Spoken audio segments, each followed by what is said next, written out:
Assalamualaikum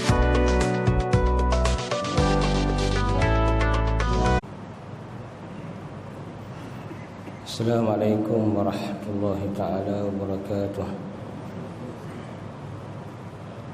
Alhamdulillahilladzi hadana lihadza wa ma kunna linahtadiya laula an hadana Allah. Asyhadu an la ilaha illallah wahdahu la syarika lah. Wa asyhadu anna sayyidana Muhammadan abduhu wa rasuluh. وصفيه من خلقه وحبيبه أدى الأمانة وبلغ الرسالة ونصح الأمة وكشف الغمة وجاهد في الله حق جهاده. اللهم صل وسلم وبارك على سيدنا محمد وعلى آل سيدنا محمد وعلى آله الطيبين وأصحابه الهادين ومن تبعهم بإحسان إلى يوم الدين.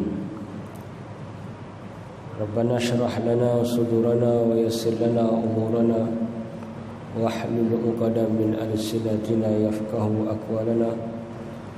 ربنا لا تزغ قلوبنا بعد إذ هديتنا وهب لنا من لدنك رحمة إنك أنت الوهاب.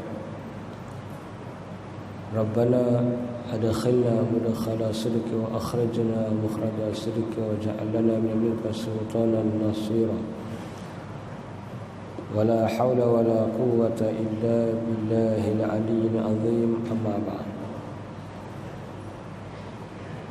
Dikasihi Tuan Imam, Tuan Bilal, seluruh ahli jawatan kuasa masjid, hadirin hadirat muslimin muslimat yang dirahmati Allah. Alhamdulillah, syukur kita pada Allah Subhanahu Wa Taala dapat lagi sama-sama kita berada di rumah Allah ini. Mudah-mudahan Allah berkati, rahmati dan sentiasa melindungi kita insya-Allah. Pada hari ini tazkirah Jumaat kita tentang hadis-hadis dan kisah-kisah imam di zaman Nabi sallallahu alaihi wasallam. Selain daripada Nabi sallallahu alaihi wasallam sebagai imam besar, imam utama di Masjid Nabawi, di sana ada imam-imam yang lain di kalangan para sahabat di zaman Nabi Muhammad sallallahu alaihi wasallam. Antaranya ialah di Masjid Bani Salim, salah satu masjid yang ada di sekitar Madinah. Kalau kita nak lebih banyak pergi ke masjid-masjid yang pernah Nabi singgah, kita pergi DIY je, pergi sendiri, buat research. Kerana banyak lagi masjid-masjid bersejarah di sekitar Madinah. Telaga yang Nabi pernah singgah sahaja ada 23 telaga. Yang kita biasa pergi 1-2 telaga. Masjid lagi banyak.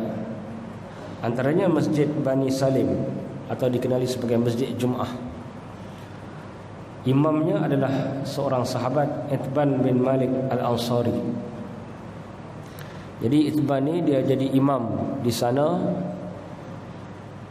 sehingga dia mengalami keuzuran, dah tua.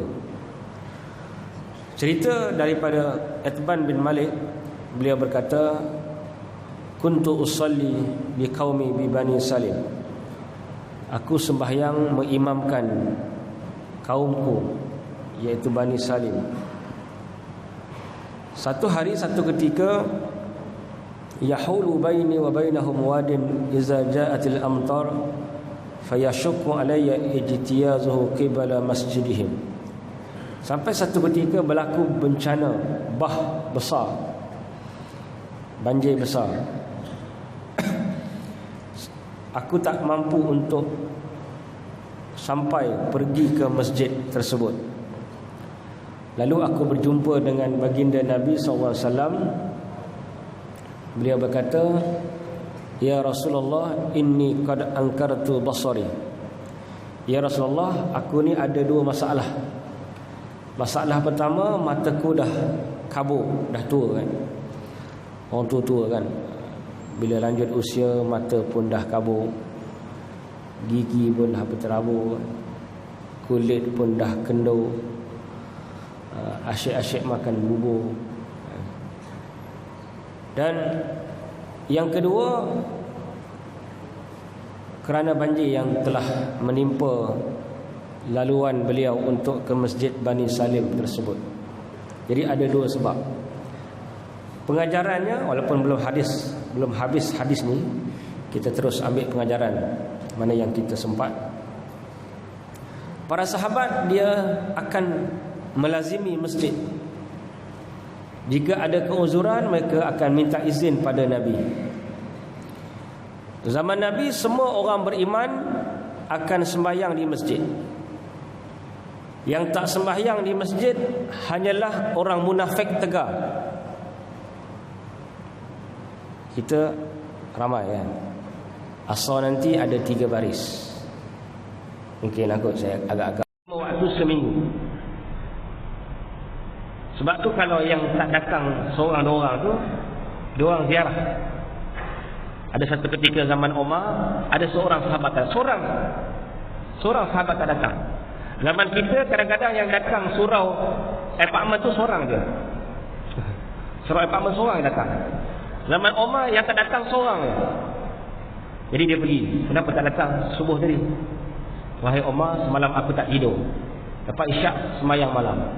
Dekat-dekat subuh rasa enak udara sebelum subuh.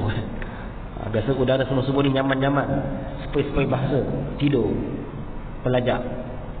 Sebab tahajud, sebab qiyamul lail terlampau banyak kan, sampai terlajak subuh. Mana alasan yang okey lah kan. Kita bukan alasan qiyam banyak sangat kan.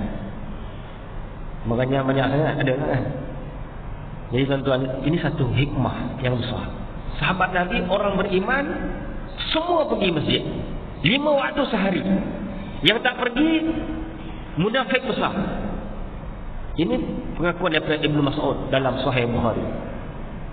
Jadi kita lihat asal zuhur, subuh yang sangat kritikal. Tak sampai 0.1% yang datang daripada jumlah keseluruhan penduduk yang ada, termasuk muslimat. Kalau tak masuk muslimat mungkin 1%, 2% yang datang. Sahabat Nabi bukan hanya yang lelaki. Dalam hadis Bukhari Muslim, yang perempuan pun datang masjid. Dalam hadis Bukhari Muslim, seorang sahabiah, seorang sahabat meriwayatkan, sesungguhnya kami para wanita pergi sembahyang subuh beramai-ramai, dan kami balik daripada subuh, wa yarji'na wa lam ya'rif ahadun minna, tapi kami tak kenal, sebab ghalas, subuh yang gelap. Maksudnya Nabi buat cepat, habis cepat, diorang balik. Tak tahu siapa orang sebelah, gelap. Bukan lelaki saja, perempuan pun pergi di zaman Nabi. Jadi itu pengajaran pertama hadis ini. Bila mereka ada uzur, mereka minta dekat Nabi. Macam Abdullah ibnu Ummi Maktum, dia buta, dia minta pada Nabi. Bukan kerana butanya sahaja, kerana tak ada guide, tak ada tukang bawa. Mula-mula Nabi bagi, sebab dia tak ada yang nak bawa. Tapi bila Nabi tanya, as-samit dan nida, adakah engkau dengar azan? Dia kata, na'am, ya. Fa'ajib. Walaupun kau buta, walaupun tak ada guide, tak ada tukang bawa, kau kena pergi. Sebab Allah yang panggil. Sebab Allah yang panggil. Kita yang tak buta, kita yang dah sampai kutub utara, kutub selatan, kita yang dah sampai, dah hiking bukit yang tinggi-tinggi, gunung yang besar-besar, masjid di TDI yang tak berapa berbukit ini, kalau tak sampai 5 waktu sehari, kita cerai, kita lemah Si buta ini pun Nabi tak izinkan untuk dia berada di rumahnya, untuk tidak pergi ke masjid walaupun tak ada orang yang bawa. Kita tak buta. Kalau buta pun macam Allah sebut, fa innaha la ta'mal absar walakin ta'mal qulubul lati fi sudur. Sesungguhnya tidak buta mata-mata mereka, yang buta adalah hati-hati yang berada di dada mereka. Buta hati. Ini pengajaran pertama. Tapi yang kisah ni Nabi bagi sebab ada dua alasan kukuh. Mata dah tak nampak, yang kedua banjir besar. Yang tadi Nabi suruh pergi juga, mata tak nampak tapi tak ada banjir. Usahalah macam mana pun, panggil lah anak saudara ke Pak Melakang ke jiran sebelah ke Pak Long ke Mak Long ke, pergilah ke masjid ke mana pun. Tapi yang ni tak ada, memang tak ada ruang lah. Dah buta ataupun dah kabur mata, banjir pula tu. Jadi ini mudarat yang besar. Maknanya nak kata si buta yang tak ada guide, susah nak pergi pun Nabi suruh pergi. Mana susah mana pun kita kena pergi, kecuali yang tadilah banjir yang sangat-sangat luar biasa. Kemudian dia minta pada Nabi untuk datang ke rumahnya. Dia tak boleh sembahyang kat masjid sebab masalah mata, masalah banjir. Dia minta Nabi datang ke rumah nak ambil berkat. Jadi apa pengajarannya? Kita sunnah panggil para alim ulama, bawa ke rumah, suruh ustaz ulama tadi sembahyang di rumah. Sampai di rumah, Nabi tanya, aina tuhibbun an usalli, mana yang kau suka untuk aku solat? Kat mana? Nabi tak duduk, terus menyahut dan melakukan apa yang dia nak. Jadi dia pun tunjuk tempat yang dia biasa sembahyang, musalla dia lah, musalla biasa, musalla rumah kan. Dia pun tunjuk, Nabi pun siap untuk solat. Bila Nabi siap untuk solat, solat apa? Kata Imam Ibn Hajar, kata solat duha. Sebab waktu tu dalam hadis sebut ba'da masydad nahar, waktu yang panas terik matahari, waktu duha. Maknanya Nabi sembahyang duha. Kemudian kata Ibn fa safafna khalfah, kami buat saf di belakang Nabi. Ini pengajaran yang ketiga. Pengajaran yang kedua, sunat kita panggil para alim ulama, pergi rumah, minta dia sembahyang. Biasanya kita minta dia baca Yasin, baca tahlil, tak salah. Tapi yang lebih afdal solat. Kerana Nabi sebut as-salah khairu mawdu', solat sebaik-baik ibadah. Kita nak banding zikir dengan baca Quran, dengan tahlil, dengan apa saja ibadah fardiyah, ibadah individu ni, solatlah yang paling besar. Kita minta ustaz datang, minta ustaz tolong solat dekat tempat yang kita biasa solat, ambil berkat. Pengajaran yang ketiga, solat berjemaah sunat. Bila Nabi sembahyang duha, sahabat buat saf belakang, wa safafna khalfah, kami buat saf di belakang Nabi. Ada orang kata tak boleh sembahyang hajat berjemaah, tak boleh qiyamul lail berjemaah. Ini tak betul. Segala sembahyang sunat boleh buat berjemaah. Sebab banyak hadis. Ini hadis Uthman bin Malik Al-Ansari, buat sembahyang duha berjemaah. Ada hadis Ibnu Abbas, tidur rumah Maimunah, bitu inda khalati Maimunah, aku tidur rumah khalah, rumah makcik sebelah ibuku Maimunah. Aku datang sebelah kiri Nabi tengah sembahyang malam, sembahyang tahajud. Nabi tarik ke kanan sebab salah parking. Salah parking, salah landing. Dia patutnya kanan kan, dia budak-budak kan. Ibnu Abbas umur 13 masa Nabi meninggal. Masa peristiwa ni berlaku tak tahulah, mungkin 10 tahun. Nampak tak? Budak umur 10 tahun tengok orang bangun malam, dia bangun dan ikut. Ada zaman sekarang. Bukan sekat budak, mak budak pun tak bangun. Ini cerita dalam hadis Sahih Bukhari. Bitu inda khalati, aku tidur, kata Ibnu Abbas, tidur di rumah makcik sebelah ibu. Khalah, makcik sebelah ibu. Ammah, makcik sebelah ayah. Bila aku nampak Nabi bangun tahajud, aku bangun, letak. Aku berdiri sebelah kiri. Salah parking, Nabi tarik. Maknanya tengah sembahyang boleh tarik orang. Kalau jauh sangat, tarik sikit. Tapi kalau tak faham, tak payah layan. Yang bergaduh pula tarik. Kadang-kadang orang faham, kadang-kadang orang tak faham. Kita boleh jauh sangat tarik sikit. Kalau dia tak nak, tak apa, tu pulang. Kita cuba. Jadi Nabi tarik ke kiri. Jadi di situ qiyamul lail, tahajud berjemaah. Kalau tahajud berjemaah tu dilarang, mestilah Nabi tegur dia. Nabi tak pernah biarkan benda yang salah. Kisah Anas, dia ada kisah yang lain hampir serupa dalam Bukhari Muslim juga, di mana nenek Anas bernama Mulaikah. Mulaikah dijemput Nabi untuk makan. Tadi Itban jemput Nabi untuk solat. Yang ni Mulaikah jemput Nabi untuk makan. Habis makan, Nabi sembahyang. Tapi duduk sama. Apa yang sama? Habis Itban jemput Nabi untuk solat. Lepas solat, Itban jamu makan. Mulaikah nenek Anas jemput Nabi untuk makan. Lepas makan, Nabi sukarela sembahyang. Duduk agenda sensitif sama. Makan dan sembahyang. Cuma mana dulu je. Mana hadis Mulaikah makan dulu. Sebab itu tujuan utama dia jemput Nabi. Hadis Itban sembahyang dulu. Sebab itu tujuan utama dia jemput Nabi. Tapi duduk sama. Ada makan, ada apa? Ada solat. Nak kata makan ni jangan, makan kan utama, tapi jangan dilecehkan. Apa pun makan kena ada. Makan kena ada. Bukan kita nak galakkan orang makan banyak, tapi sebagai tarikan lah, sebagai jelah dah sembahyang makan lah. Hadis Mulaikah makan dulu baru solat. Sama juga sembahyang sunat. Nabi tak pernah sembahyang fardu di rumah kecuali ketika nazar 17 solat 3 hari setengah sebelum Nabi wafat pada 12 Rabiul Awal hari Isnin. Nabi start Isyak tak sembahyang di masjid kerana tak mampu nak bangun. Nabi tak mampu nak berjalan, Nabi pergi masjid juga. 22 Safar, Nabi sakit kuat, tak mampu nak berjalan, Nabi pergi masjid 5 waktu sehari. Ali dan Abbas tonton Nabi. Sampailah 3 hari setengah sebelum Nabi wafat, bukan tak mampu nak berjalan, dah tak mampu nak bangun. Baru Nabi tak pergi masjid. Mana kita tak mampu nak bangun, baru kita tak bangun ke masjid.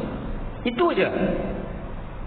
Tak mampu nak bangun, baru kita tak sembahyang di sini.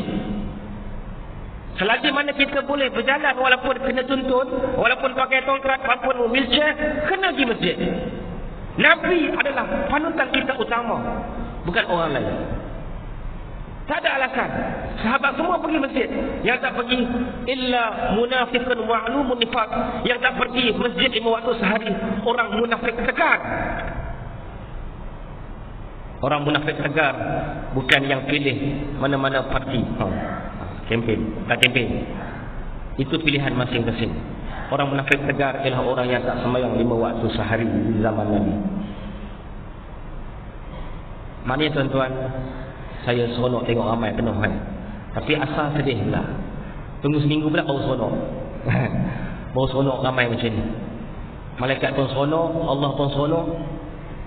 Saya kan dah sebut kan sebelum ni hadis 2 bulan lepas. Bila seorang hamba solat, lepas tu dia tak balik, Allah seronok. Bukan seronok sangat hamba lah. Mana Allah bagi pahala yang banyak. Yubahi bikum al malaikah.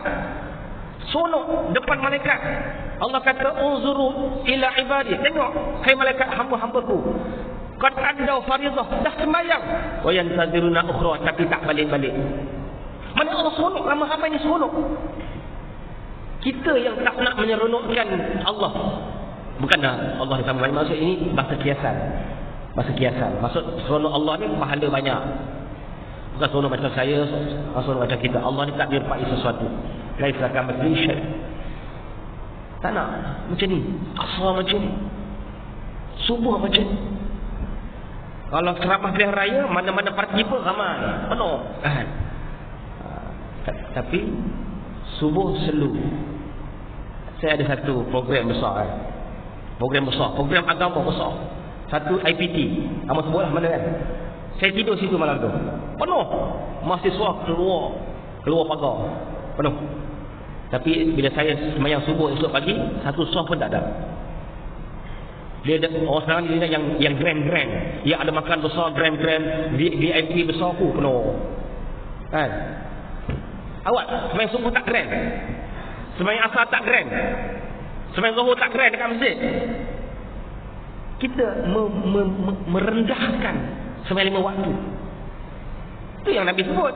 Man lam yuhafiz 'alaiha lam yakun lahu nurun wala burhanun wala najatun yaumal qiyamah wa husyira ma'a qarun wa fir'aun wa haman wa ubay bin khalaf. Hadis hasan, hadis yang sahih. Siapa yang tak jaga solat, bukan tak solat, tak jaga, termasuklah ulama kata tak sembahyang di masjid, tidak ada cahaya di hari kiamat. Lam yakun lahu nur wala burhan, tak ada hujah depan Allah, keluh bisu, wala najat, dia tak selamat hari kiamat kelak. Wa husyira, dan tak jaga solat, orang yang tak sembahyang Jumaat di masjid ni, wa husyira ma'a fir'aun, bersama Fir'aun, wa qarun, wa haman, perdana menteri Fir'aun, wa ubay bin khalaf, penentang tegar Nabi Muhammad SAW. Saya sebut hadis ni satu-satu supaya tuan-tuan boleh tengok balik hadis ni sahih tak sahih. Saya memang amanah, ilmu saya sebut satu-satu supaya orang boleh tengok balik betul ustaz ni. Sebab kadang-kadang bila orang tak sebut matan, dia tersilap terjemah, dia pun dia tak berapa kuat dah. Walaupun hadis tu sahih kan. Jadi saya sebut supaya tuan-tuan jelas. Ini kita nak supaya asar macam ni, maghrib macam ni, isyak macam ni, subuh macam ni. Boleh sonok. Bukan ceramah pilihan raya je penuh orang. Ini 5 waktu ni penting. Sampaikan sahabat minta izin. Yang buta pun Nabi tak bagi kebenaran untuk tak pergi masjid. Yang buta, Abdullah ibnu Ummi Maktum, kan sebut awal tadi kan, Nabi tak bagi. Dia buta, kita tak buta. Buta hati je Allah kata. Walakin ta'mal qulubul lati fis sudur. Buta hati. Yang free, yang percuma. Yang sedekah tu tak ada siapa paksa kan. Free lah dia kan. Nak sedekah, tak sedekah terpulang, dapat pahala kan. Percuma, free, aircon, kipas, semua cukup. Mana ini sahabat Nabi dah sangat-sangat darurat, sangat-sangat melarat, baru dia minta izin. Itu pun depend kepada keizinan Nabi. Nabi tak izin tak? Lama Nabi juga Imam Izzuddin dah habis kan. Amr bin Salamah. Dia ada 5 imam saya nak share tapi tak sempat. Imam yang kedua Amr bin Salamah ataupun Salimah. Dia umur 6 tahun ni dalam Sahih Bukhari. Amr bin Salimah, tuan-tuan Google nama dia. Amr bin Salimah ataupun Salamah, ada dua versi nama dia. Salimah atau Salamah. Google dia. Umur 6 tahun sudah jadi imam di masjid di sekitar Madinah. Yang ni masalah kita tak push anak kita untuk ke masjid, untuk ke surau. Tuition jangan, tak pergi kerotan. Tapi masjid, surau, kadang-kadang suruh, kadang-kadang tak suruh. Amr bin Salimah jadi imam tuan-tuan 6 tahun. 6 tahun, tahun hijrah. Mana lebih tua? Tahun hijrah ke tahun masih?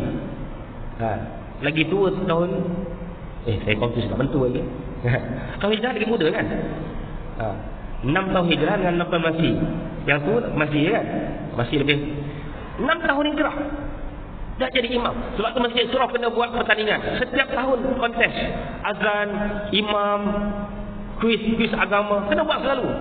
Bila dah ada pemenang, antik dia imam imam pelapis, muazzin pelapis, seminggu 3 kali, seminggu 4 kali, okeylah kan. Kita perlu. Amr bin Salimah ni jadi imam seawal 6 tahun. Kita 60 tahun pun tak bisa jadi imam. 6 tahun. Kita sendiri, ibu bapa, masjid, surau, sekolah, kerajaan. Ini yang kita nak.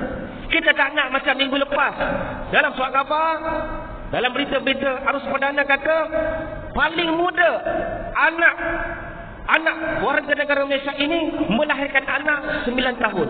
Rekod Malaysia. Adakah ini yang kita nak? Minggu lepas saya baca. Paling muda perempuan umur 9 tahun melahirkan anak. Adakah itu yang kita nak? Minggu lepas saya baca. Dia terbaru lah. Kecuali Google lah. 9 tahun melahirkan anak. Yang paling muda tahu lah 9 tahun berapa bulan tak tahu. Jadi inilah masjid, kita kena percaya. Inilah tempat tarbiyah masjid.